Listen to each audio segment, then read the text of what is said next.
I'm going to share a personal story here. I went through a very, very difficult time in my life. I opened a piece of mail and I discovered that there was money missing from the church that I had founded and led for 23 years.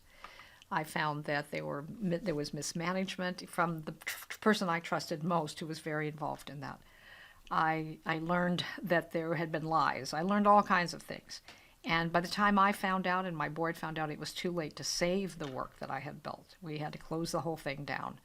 There was such distrust and all kinds of things, and I ended up losing the work I had built, losing my marriage, because the man I trusted most was at the head of that, made decisions that I had no awareness of and no control over.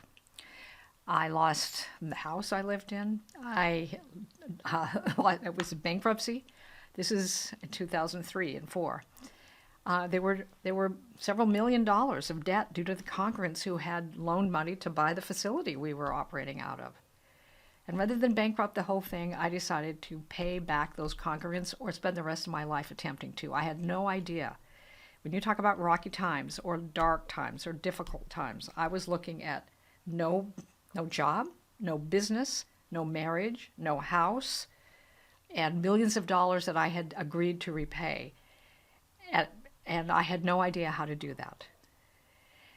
And I also had trashed reputation because the reporting that went on in the community where I lived, in the state I'd grown up in, I went from being on the front page of the Oregonian as Mary with the Dalai Lama, Mary at the United Nations, Mary doing a PBS special, different things that we were doing in the community, habitat houses and different things that the community I served and led were amazing. They were doing amazing things, and so were we. And it was all gone within weeks, literally. And so now I've got millions of dollars of debt and no job, trash reputation, and I just think I've just got to walk the beach today. I mean, I woke up on a Sunday morning. I'd always gone early, given my message, and it was no place to go that day. And the last broadcast that was broadcasting all over the Northwest would be broadcast that day. I went downstairs, sat down, had some tea, and I watched that last broadcast. And while I hated that I had to say it was all over, I hated where I was in my life at that point, I was proud of how I delivered that last message given the condition I found myself in.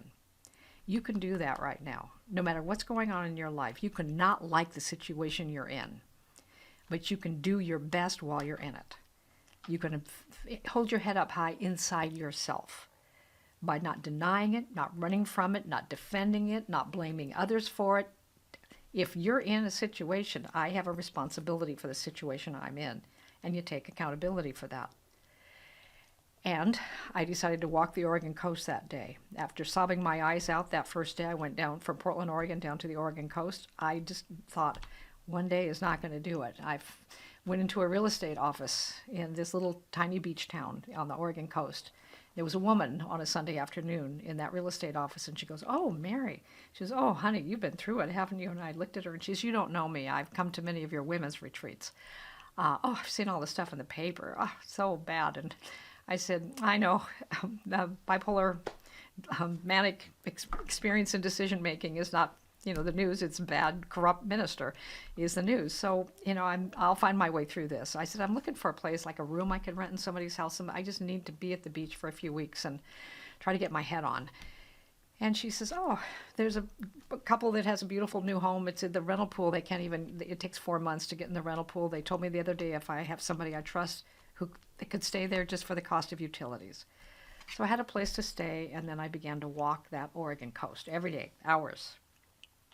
And the first few weeks, I cried every day. Some of you, as you're watching this, you've been in moments where that's just that's the approach you took. You cried every day. It was so dark, so difficult. You lost somebody you loved. You lost something you built. You got your heart broken so badly. You've spent all these years building a retirement fund, and now it's gone. Whatever it is, very, very challenging. This a soul-sized challenge.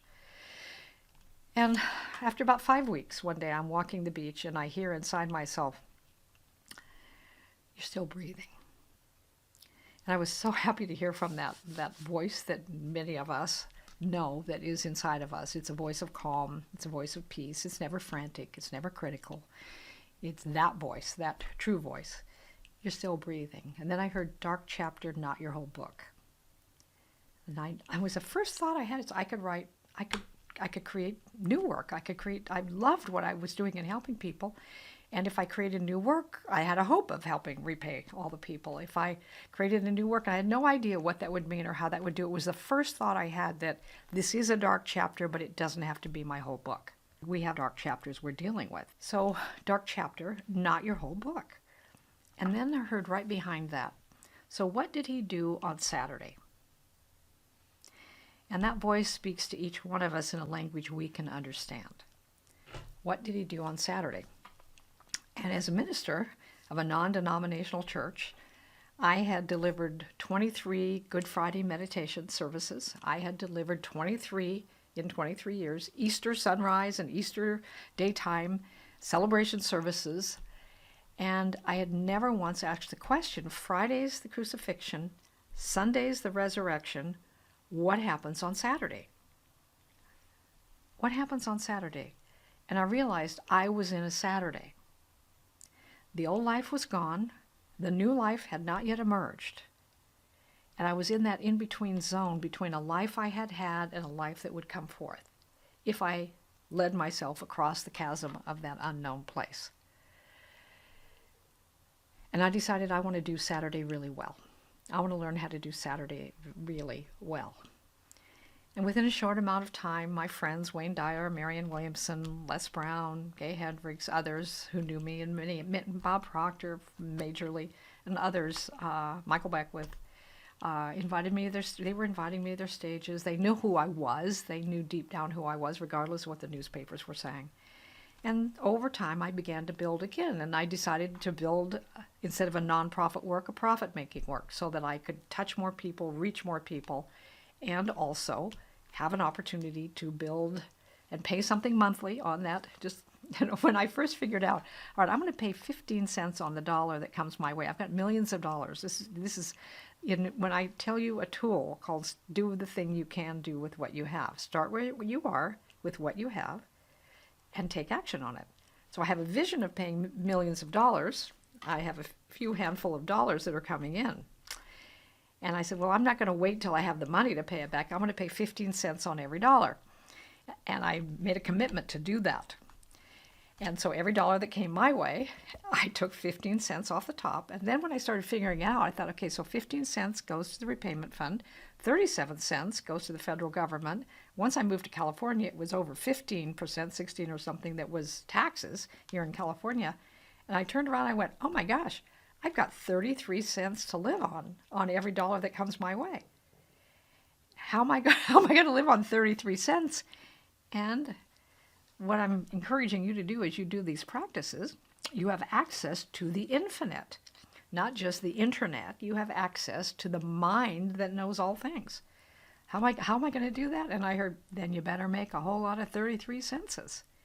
And I began, and that was in 2004. And I began, and I'm just happy to say, beyond the many wonderful people I've had a chance to serve and work with this last bit of time, actually, it was 2 years from walking that beach. It was 2 years, not in the scheme of things, not that long, when I had the thought, oh my gosh, I let go of that old life with claw marks all the way to the edge. And what, as big and wonderful as that life seemed, it is tiny to the life I'm living now, the impact I'm bringing, the difference, and the people I get to work with globally. That, as difficult as that was an entry point to another whole magnitude of life. And in every regard, my life was a magnitude better by having gone through that extremely difficult time.